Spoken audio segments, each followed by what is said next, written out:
As you can see, there's been some big changes here at Trapdoor Woodworks over the last couple of weeks. Stick around and I'll fill you in on what's going on.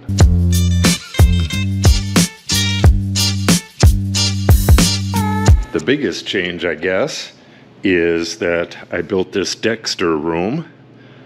Not really, but I've sealed off the shop so that heat can't escape. I've sealed off this entire wall. I put in this airlock door here. See, it works pretty darn good. I've built a few of these in the past. They're kind of hard to deal with when you're going in, but when I leave here at night,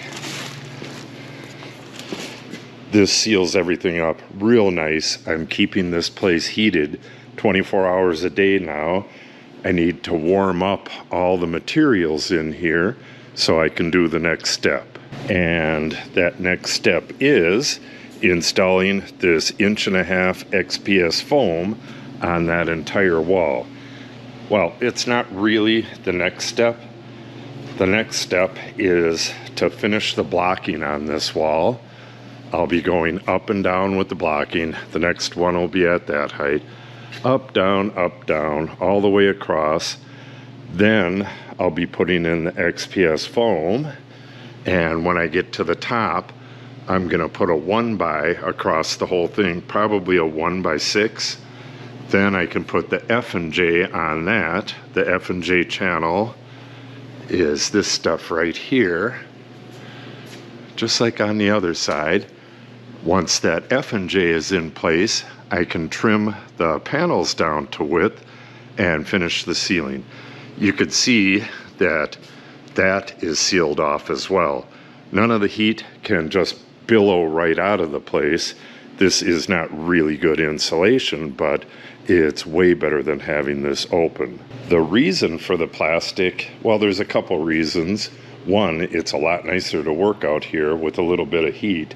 But two, we have a cold snap that starts the day after tomorrow, and it's going to get down to -10.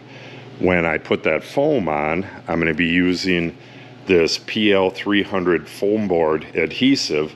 Works really great, but it needs to be above 40 degrees to work, and it takes 10 days to cure. It sets, I believe, in like 10 hours or something like that. So this has to start warm and remain warm for a fairly good amount of time. And once I glue the XPS to this, that's going to stop heat from going through here. So I'm going to have to like push the doors open so the heat goes around the back a little better. Once this is dry and all of the foam is in here, it's going to hold the heat in here dramatically better.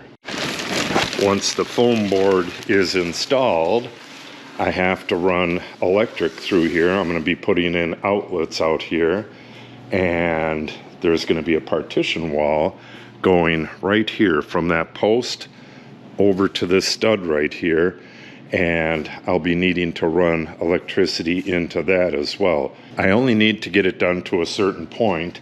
Then I can install this insulation.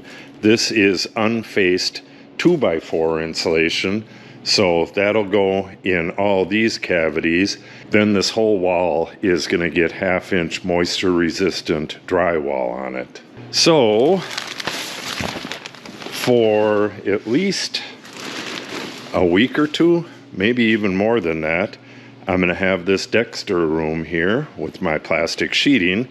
But in the next update, which I'm going to try to get done in a week, there should be XPS foam on this entire wall, and at least the start of the wiring on the other side being done.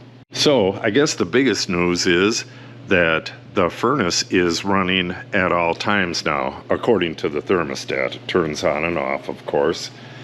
It's going to turn off as soon as it gets to 60, and then at night it goes down to 50 in here. I don't want it to get too cold because it just takes a lot longer to heat it back up, and I need that ambient heat in here for the glues and stuff. So, with any luck at all, the next update is going to show all of that foam on that wall.